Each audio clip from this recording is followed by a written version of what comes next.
we're all on a journey. Some people might be 5 steps ahead, some people might be 5 steps behind, but I do believe in the idea that we all have a message that needs to be heard. Actually, there's a statistic that says at any given time, there's 75,000 people that need to hear your message specifically from you, just based off of the math of the amount of people in the world. And so what I always say is like, how selfish of you not to share, right? Like to be able to share what you've been through and what you've been able to overcome, even if you feel like it's minute, it could really spark something great inside of somebody else. And so might as well just be open and share. And so that's why I love sharing the stories of me falling on my face and messing up and, being able to adjust and adjust your sales and go on to the next adventure. Welcome back to the Art of Online Business podcast. And in 2025, if you've thought this is going to be your year to start your own podcast or grow your own podcast, then you're going to get a lot of value from today's episode because we have none other than Justin Schenck. I'm going to read his bio for you right now. He's an entrepreneur, he's a speaker, he's the host of the top-rated podcast called The Growth Now Movement. And he's been named a top 8 podcaster to follow by Inc. magazine. He's been featured in Thrive Global and chosen as the icon of influence in the new media space. I'm going to pause right now just to say that we've actually been chatting for the past 20 minutes. He has a super successful podcast and he's going to speak at PodFest, which by the time you are listening to this episode is back in the past, but I know a couple of people who are going to that event. And so to have a PodFest speaker on, wow, cool. All right. The rest of his bio, his podcast has grown to become a podcast that's currently getting played in over 100 countries every single week. And he's gone on to help countless people grow their brands and business with his company, podbrand.io.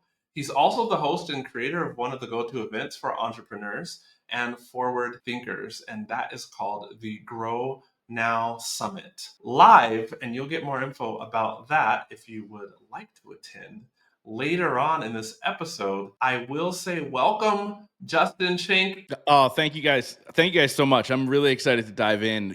It's funny because my business has grown so much over the last number of years. I don't get to talk about podcasting as much as I used to. Like podcasting used to be the topic that I really dove into. So this is going to be a ton of fun being able to share how much podcasting has changed and how people can utilize it to grow their business and their reach.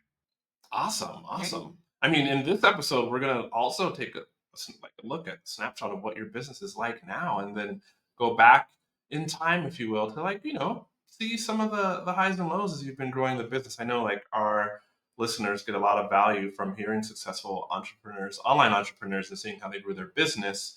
And of course, in the next episode, you're listening right now and you're like, okay, when are we going to get to how to grow the podcast? Here's something that caught me off guard. Justin was talking to us and saying, what did you say, Jamie? That 80% of podcast hosts get less than 100 downloads per episode. And then he was like, growing a podcast isn't about directly marketing it, but building a solid brand. And well, Justin, you've done that. So that's the next episode. Right now, can you give us a snapshot of your business as it stands January 2025?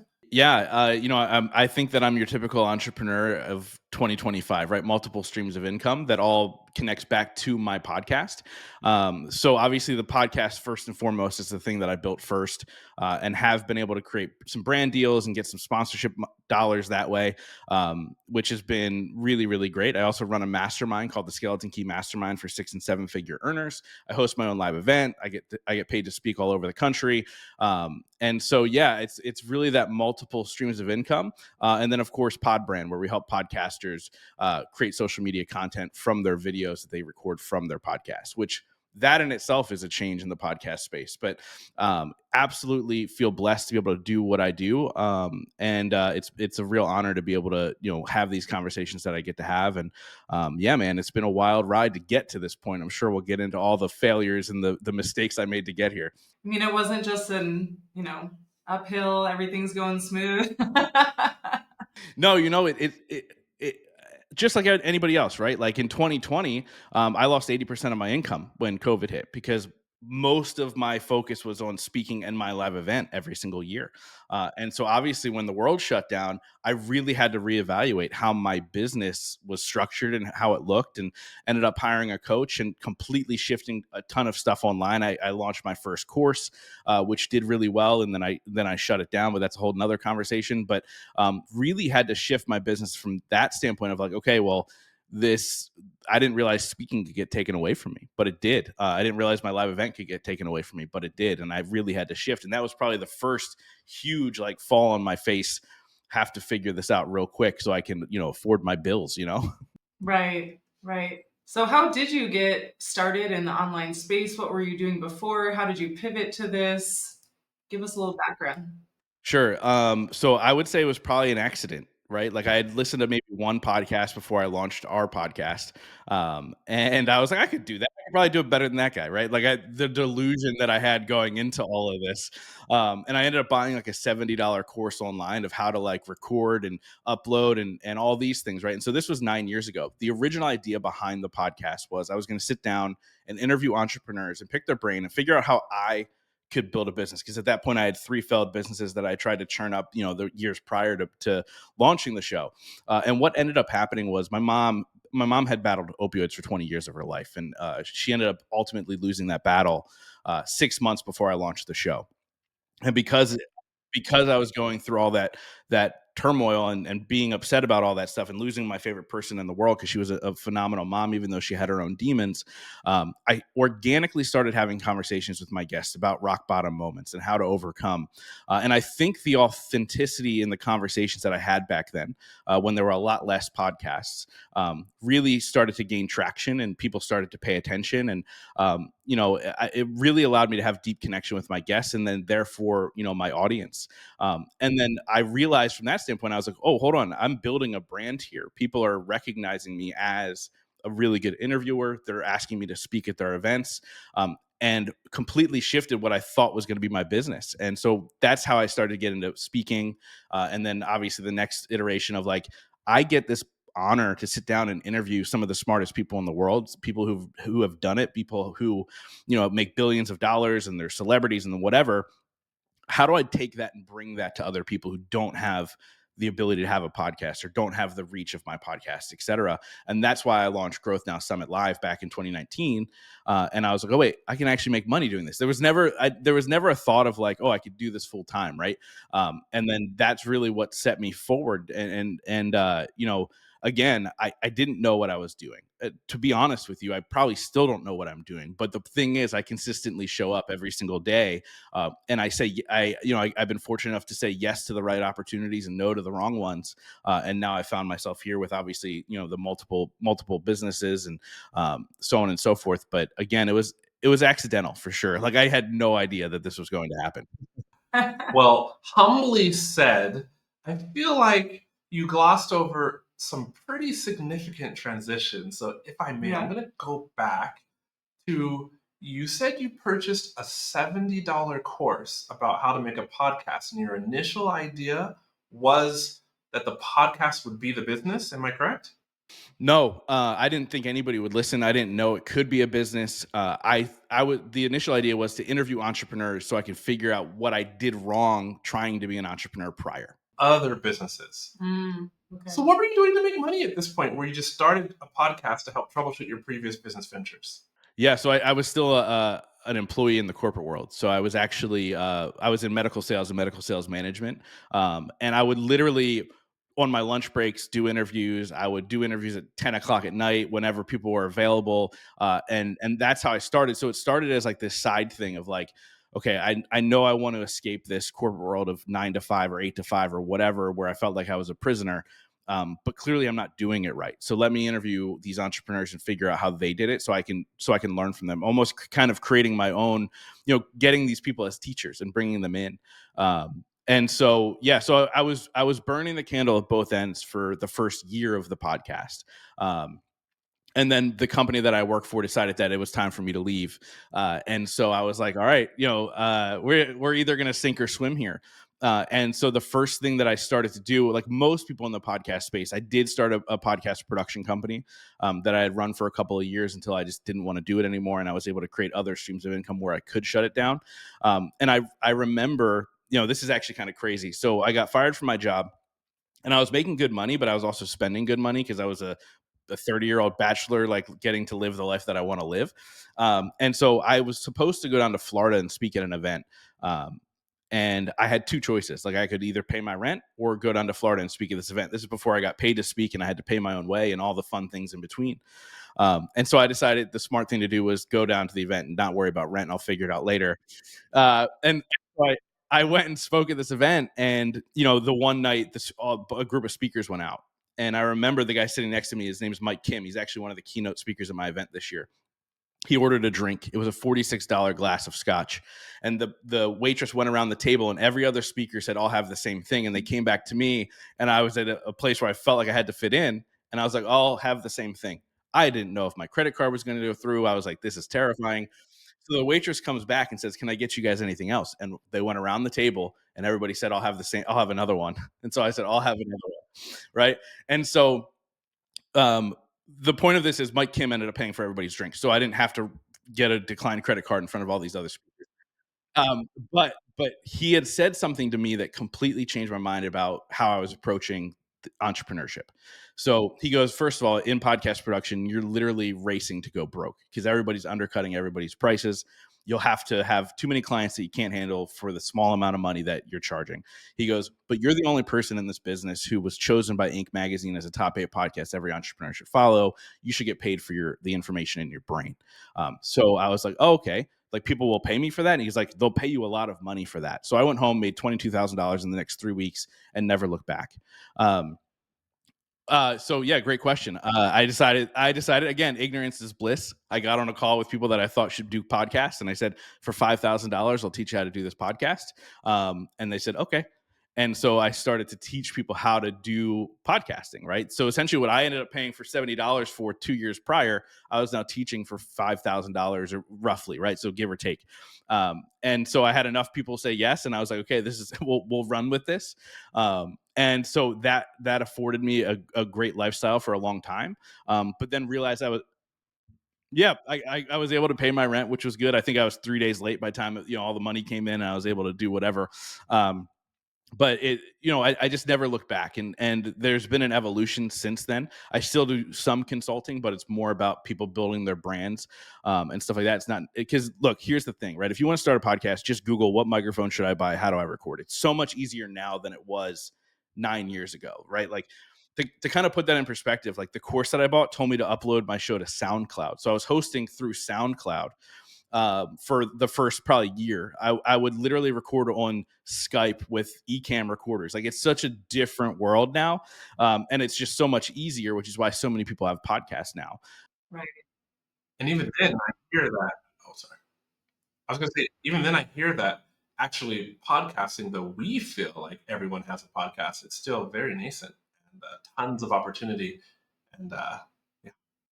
Yeah, no, you're 100% right. Like there's a lot less podcasts than there are YouTube channels.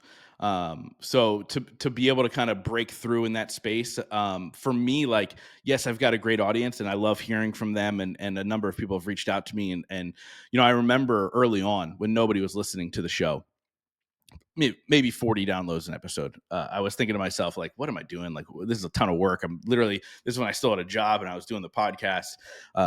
And I was thinking about shutting it down. Now, I did commit when I first started that I was going to do a year. 52 episodes was my original commitment. I'm now at 550 as of tomorrow. Yeah, which is wild. But I remember I was in the 40s and I was like, I'll just hit the year mark and I'll shut it down. And somebody from Japan reached out to me on Facebook and said, because of your show, I decided not to take my life. And I realized in that moment that I was going to show up no matter what, even if one person was listening. And then the consistency over time, I was able to grow the audience and really make an impact worldwide, which is just really humbling to me. Wow. Wow. That's impactful, right? I feel like I'm all over the place. We're talking about everything here, but You know what? But it is everything that Yeah. went into where your business is at now. And I love the conversation. I was going to share. Um, don't take me up on this segue, all right? But I remember when I was teaching Chinese to expats, non-Chinese folks who lived in China, and just feeling so good about the impact I didn't know I had, but I hoped I had, but only really found out when people would like find me either on the streets or at an event and be like, like I was gonna leave China, but you really helped me like learn the language, or at least motivated me to learn the language. Or like this one guy who he went from like what was going to be the typical not learn Mandarin Chinese at all to he started like going out to karaoke with his Chinese colleagues, right? When it was really uncomfortable because he didn't have much language, but he started bonding with them. It made like the whole work experience better. He ended up, he ended up finding a girlfriend, and then they ended up getting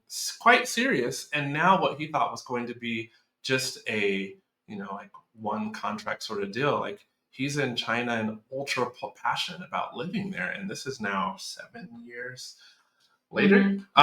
So it's just really cool when you can do what you're passionate about and realize that the moment you realize it changes somebody's life. Of course, I don't. Nobody's told me that they didn't take their life because they learned Mandarin Chinese, but dang, somebody said that to you. Wow. Yeah, and over the years, a couple people have said that to me, and it's really humbling. And to me, it's just like, look, I'm just openly sharing a journey, right? We're all on a journey. Some people might be 5 steps ahead, some people might be 5 steps behind, but I do believe in the idea that we all have a message that needs to be heard. Actually, there's a statistic that says at any given time, there's 75,000 people that need to hear your message specifically from you, just based off of the math of the amount of people in the world. And so what I always say is like, how selfish of you not to share, right? Like to be able to share what you've been through and what you've been able to overcome, even if you feel like it's minute, right? Like it could really spark something great inside of somebody else. And so might as well just be open and share. And so that's why I love sharing the stories of me falling on my face and messing up and, being able to adjust and adjust your sails and go on to the next adventure. And so for me, like, yeah, it's been a blessing for sure. Nice. Wow. Well, you just gave me a Mhm. lovely segue into one of the challenges that you've experienced. So you have this company called podbrand.io, right? And what you just shared, I was like, how do I tell my editor to come back and find that quote from Justin Schenck and pull it out? And so, can you explain to the listener what podbrand.io does, and then specifically why I even mentioned that point, which was the tool that you guys had, the disruption that happened, that you said you guys lost like 75% of your business, and then the pivot that you had to make? Because that couldn't have been easy. So Mhm. I'd love to hear that. Yeah, so Podbrand, what we do is we create social media content for podcasters. So we literally go in, we scan their entire show, we find the best clips that we feel would do really, really well on social media, and we'll create those clips for them. We'll do the captions, we'll put in some B-roll if they're interested, all that stuff. And when we launched, it grew really fast in the beginning because I found a way to make it super affordable for people. A lot of those services were $500, $600, $700 a month, if not more, for people to get those clips. We're at like $150, $300 a month, depending on what package you want. So it grew rather quickly. And so for the first couple of months we were rolling, we launched in January of last year. And then come June, uh, there was a major disruption. It might have been May. There's a website that blew up. Now, they'd been around longer, but they finally figured some stuff out because obviously AI is taking over the world. There's a website called QUÄY.jo, which is a great website. It's a great tool for podcasters where you literally drop in your video and it will find the clips for you. It'll tell you which ones they think will perform better, and they'll edit it for you. And so obviously overnight, when you go from this person's paying $300 a month, and now I can pay $29 a month and get more clips than what I'm getting. That's a no-brainer. And so we had to really kind of look at things. And I was like, okay, we've got two options here, right? We can either shut it down, which would be fine, except I really like my partner who's over in India, who he deserves to make a good living for himself. And we were really doing that for him. And I was like, well, how do we figure this out? And so what we did was we pivoted and we started to target 7-figure business owners specifically with large following online, because they care much more about the content and the quality of the content they're putting out versus what AI can put out for them. And so I use as an example, I just recently had Kurt Angle on my podcast too. If you're not, he's an Olympic gold medalist, WWE Hall of Famer, amazing story, an amazing person. Well, obviously, if I create a clip with him, I want to use B-roll of him wrestling in a wrestling ring. I want to use B-roll of him crying after he won the gold medal. AI can't do that for you. So my team is able to go in and go to YouTube and go to Google and find all these clips and utilize that, right? So we are able to really, really, I like the way you put it, right? It's more of a boutique type of service where anybody who really, really cares about their content that they're putting out, Pod Brand is the better option than QUÄY.jo. And again, QUÄY.jo is a fine option. But if you're looking for something more specific, Pod Brand is obviously able to help you with that. But that shift had to happen. And we're not quite back to where we were, but we're doing just fine. Okay. Mhm. All right. Now that makes sense. I'm not sure how it works in the podcast world, but for sure, when I started using AI software, or my video editor did start using AI software to pull out highlights, like many people do, and then publish those AI generated highlights, vertical video format on Instagram, like the views were so low. And then I was like, okay, just do this manually now, kid. That's my podcast editor. Thanks for editing this episode, kid. And when he started doing it manually, and putting together his own highlights, the reach was a lot better on social media. I'm like, that's really intriguing that they can even detect like what is put together by a person versus one of these AI softwares. You sounded like you kind of rolled with those punches, so to speak, really easy. We're jumping around here, but take us back to a time in your business journey where you had a setback and you were ready to throw in the towel, so to speak. So it's really hard for me to answer that the way you position it, because I would never throw in the towel. So I grew up rather poor. Like I remember seeing my mom's car get repossessed and, things like that happen in my life. And I go, well, I've been poor before. I could be poor again. And I'll try and figure it out. So there was never a sense of like, oh, I'm going to throw in the towel. It's just how, it's just those pivoting moments, right? Those finding out what else I need to do. COVID was rough. I wasn't ready to throw in the towel, but I certainly went through. I think this word gets thrown around too much, but a bit of depression or sadness, which really affected me in many ways. And so that was a really tough time, but I continued to push through. And what I realized is when my back is up against the wall, I put myself in a position purposefully that I have to take action. So, for instance, I told that story about Mike Kim. I decided to go fly to Florida instead of pay my rent. So this instance was, okay, I lost 80% of my income. Like I was making like the same kind of money that 19-year-old Justin made, right? Like working, selling cell phones. And so I was like, what am I going to do? So I paid a coach a lot of money to help me figure this out. Like I wasn't making any money and I invested a ton in myself to figure it out, because now I'm even more in a situation where I have to take massive action, right? Now, you could talk about these things now almost 5 years later and say, it seemed easy, but it was really difficult. It was really stressful. I am fortunate enough to have a very, very supportive and loving wife who will put up with me as I go through these stressful times.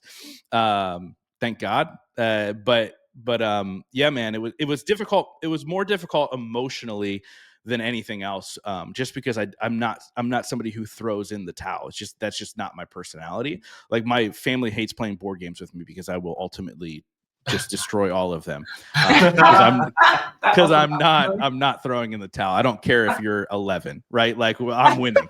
And so yeah, that's just my own personality. But there are certainly tough times. I mean, COVID for sure was really, really tough.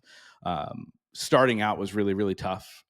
Just because, just like anybody else, right? You're a broke entrepreneur when you start out. I don't care who you are, you start out broke, and you're broke for a while.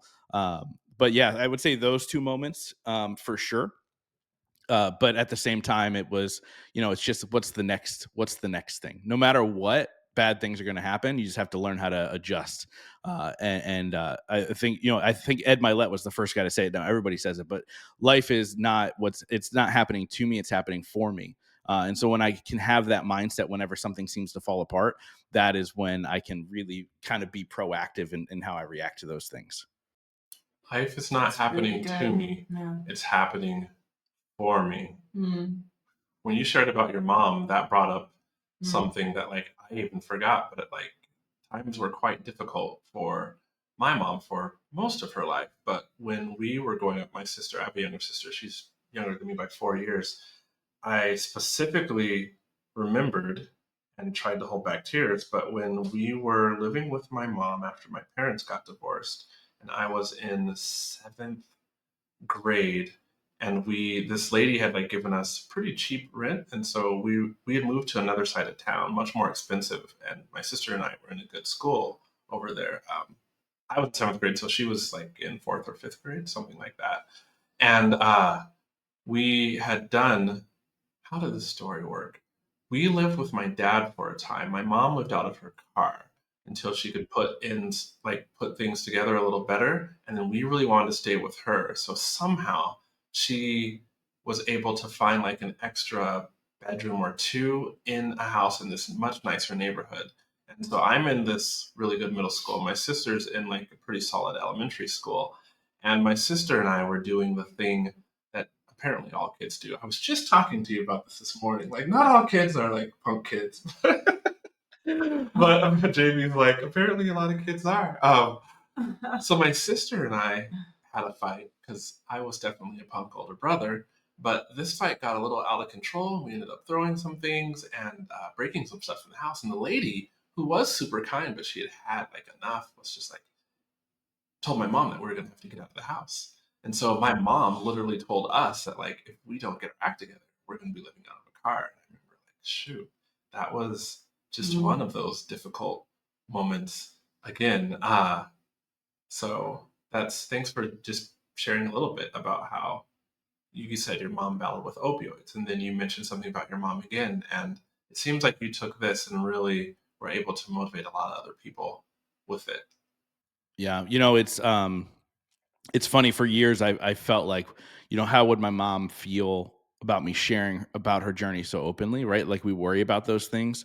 Um, and I realized how many lives I've changed being able to share her journey and how it affected me and how I was able to kind of overcome. It's absolutely mind blowing to me. And I don't know what you believe in. I believe that, obviously our spirit lives on in some way, shape, or form. And I've had a number of mediums on the show, all of which have told me that my mother approves of me sharing her journey. And so, including Gabby Bernstein saying that to me. And so for me, like that means the world to me, knowing that she is happy with the fact that we're changing so many lives, even though her as a person, she couldn't get a hold of her own life. Now she's pleased with the fact that she's helping so many other lives, which is great.